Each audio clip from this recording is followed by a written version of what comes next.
Now, I've got my hose pipe here, but I'm not going to water my plants today because actually they're quite wet, it's rained, but I am going to feed them. And I'm, of course, going to use Blooming Fast. Now, this was actually a little freebie I got when I ordered off YGTV. But this one packet will make 100 litres of our premium plant food. Now, I've got a big watering can. This is 10 litres. Most watering cans are 5 litres. But that one packet would actually fill that 10 times. And all you need to do, get a teaspoon. I'm going to put 2 in here because it's a 10 litre. So a couple of those in like so. I always like to put that in first, then add the water, then it gets a really good mix. So fill that right up. Right, that's full. I'll be honest, I do like to give it a stir as well. I probably don't need to, but just in case, to give that a really good mix. And then we're going to start feeding.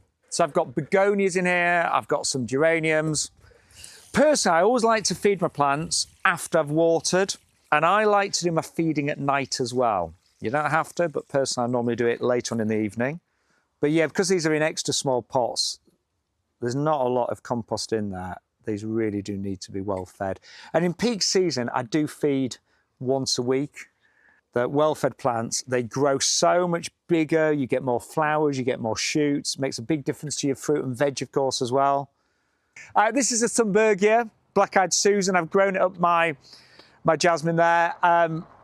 It's doing nicely, but again, I've not fed it for quite a while, so I'm actually, because it's in a big pot, I'm going to give that a really good feed, and hopefully that will be covered in the next few weeks.